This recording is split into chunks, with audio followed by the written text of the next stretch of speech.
I always tell people like you have to change your mindset for you to um, get into a new phase of life or whatever.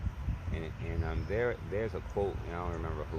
I read a lot now, and I'm actually very proud of that because I hate to read. But this book this year I've read like 24, 22 or 24 books. I forget what it is. June was awful. I didn't finish just a single book, but I did read in a month. But there was a quote that this person said that every new phase of life is going to require a new you, or a new form of you, a new version of you, and that is really a whole fact. Because as you whatever you think you're going to do for your whole life, you're not.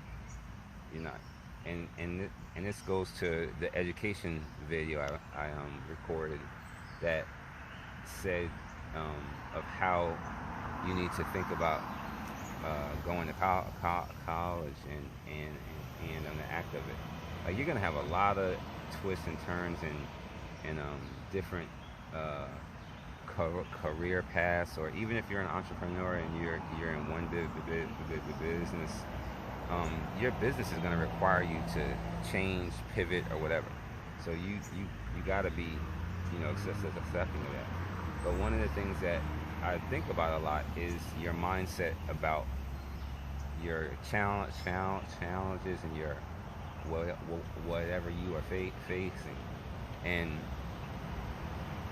your mindset can actually change your trajectory of what you're doing. Like if you're whatever you think about, whatever's inside you is gonna end up being outside you. That's why all these self help people are always like you have to say affirmations and all this stuff, and it's true.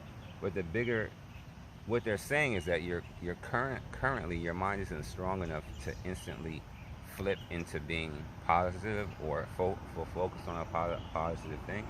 So they're saying write down some positive stuff, and as you read it, it's going to be dropped into your subconscious, which will in turn your conscious will output it.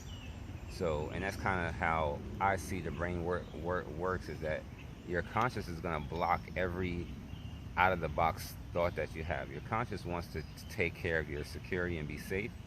Your subconscious is dumb. It doesn't care. Whatever's there is going to be output. So throughout time, if you've had negative people talk to you, or you've had negative a narrative around you, eventually that's going to become a display of what your outside world is that it's going to be negative. And in the same regard, your subconscious has no opinion on it. So if you put in just positive stuff, it will eventually create a positive outcome.